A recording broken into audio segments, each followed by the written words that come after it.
السلام عليكم ورحمة الله وبركاته. صباح الفل، صباح الورد. يا رب دايما يا جماعة أصدقائنا تكونوا دايما بخير وبصحة جميلة. كل سنة وحضراتكم طيبين جميعا. طبعا وكما عودناكم صلى على الحبيب محمد صلى الله عليه وسلم.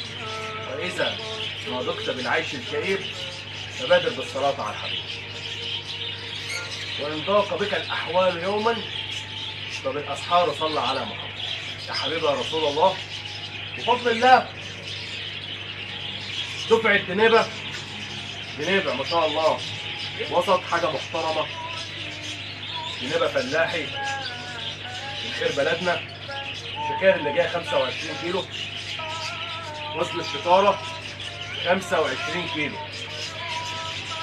إن شاء الله هنفتح شكارة جديدة تجزيء، وبفضل الله كل يوم جديد. وما بنفتحش بضاعة على بضاعة، القديم بيخلص بنجيب جديد، قديم بيخلص بنجيب جديد. النصيحة دايما بننصحها لجميع مربيين الطيور، حضرتك ركز دايما على الأكل الجديد باستمرار من مصدر موثوق منه لصحة وسلامة الطيور. صحة وسلامة الطيور يكون من مصدر طبعا موثوق منه. إن شاء الله هنفتح شكارة جديدة لزباين المحل، وزن الشكارة 25 كيلو. طبعا الناس اللي هتاخد الشكارة على بعضها هياخدها بسعر الجملة. اللي هياخد شكارة هياخدها بسعر الجملة. هنفتح شكارة اهو، نقول بسم الله، وهنفرج حضراتكم برضه عليها من جوه عاملة ازاي. بسم الله ما شاء الله، شوية شغل محترمين.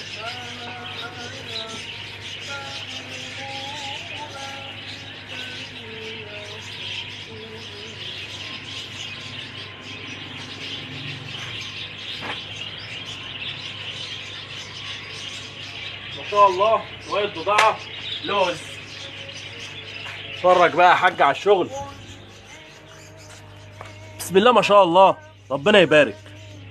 شوية دنابة حاجة محترمة، بضاعة دهب دهب.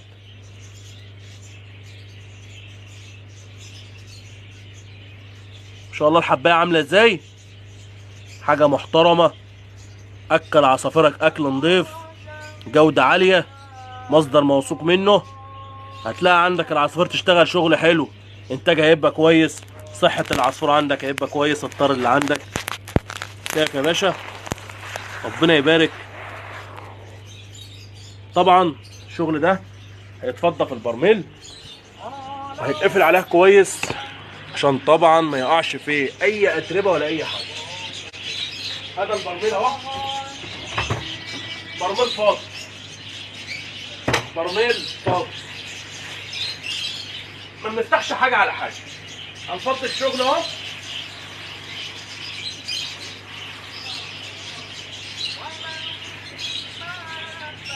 طبعا احنا الكلاب عندنا في 3 درجات، في درجه اولى ودرجه ثانيه ودرجه ثالثه.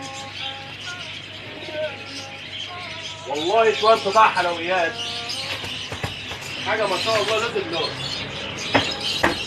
اقفل عليها كويس ما يقعش فيها اي اتربه ولا اي حاجه.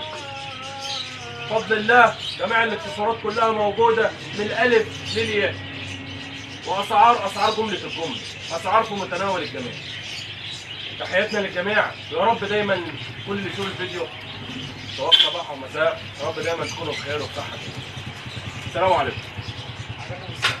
عندكش شحن؟